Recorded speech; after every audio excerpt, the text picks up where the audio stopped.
2020 წლის მასწავლებლთა სასერტიფიკაციო გამოცდები ფიზიკაში, ამოცანა ნომერი 23.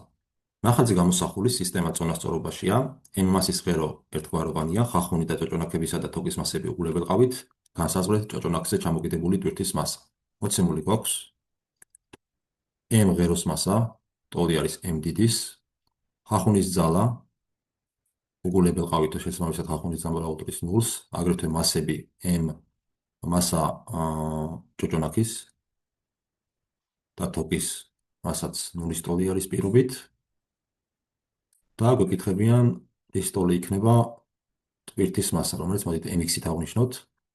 ესე იგი მოდით ახლა ამ სურათს ცოტათი გავადიდებ. ასე. აქ გვაქვს mx მასის სხეული, რომელიც ჭოჭონაქზე არის ჩამოკიდებული, მასზე მოქმედებს სიმძიმის ძალა, რომელიც ტოლი იქნება mg-ი. ამასთან ეს mx მასის სხეული გაწონასწორებული არის ტ დაჭიმულობის ძალით. აგრეთვე აქეთაც გვაქვს ტ დაჭიმულობის ძალა და თუ გავითვალისწინებთ ნიუტონის მესამე კანონს, ტ ძალას უნდა აწონასწორებდეს საკიდელის მხრიდან მოქმედი აგრეთვე ტ დაჭიმულობის ძალა. აქეთაც მსგავსი სიტუაცია გვექნება შესაბამისად. და რადგანაც ეს m მასის სხერო ერთგვაროვანი არის, გითხრეს, შეგვიძლია მასათა ცენტრი მოთავსებული იქნება ამ ღეროს ცენტრში, რომელზეც იმოქმედებს m დიდი ღეროს მასა გამრავლებული თავისუფალი ვარდნის აჩქარებაზე ძალა. და ახლა ბრუნვის ღერძის გარშემო თუ გავინვიხილავთ მომენტებს, მოდით დადებით მიმართულებად ავიღოთ საათის ისრის საწინააღმდეგო მიმართულება, ხოლო უარყოფით მიმართულებად ავიღოთ საათის ისრის მიმართულება.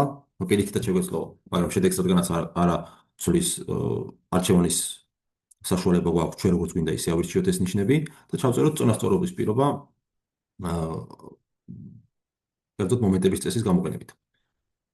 m1 ტოლი იქნება ამ ღეროზე მოქმედი სიმძიმის ძალა mg გამრავლებული ძალის მხარზე, რომელიც ტოლი იქნება, მოდით ეს თითოეული დანაყოფი იყოს d-ს ტოლი, დავუშვათ, მაშინ ეს ძალის მხარი d1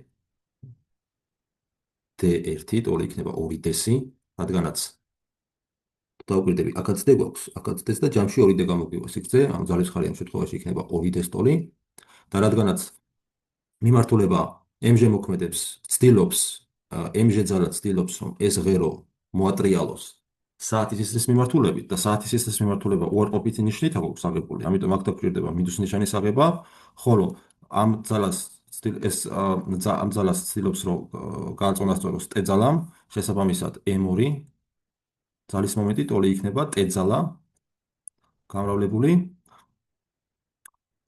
ძალის მხარზე, ტ ძალის მხარზე, რომელიც ტოლი იქნება 1 2 3 4 d-ი.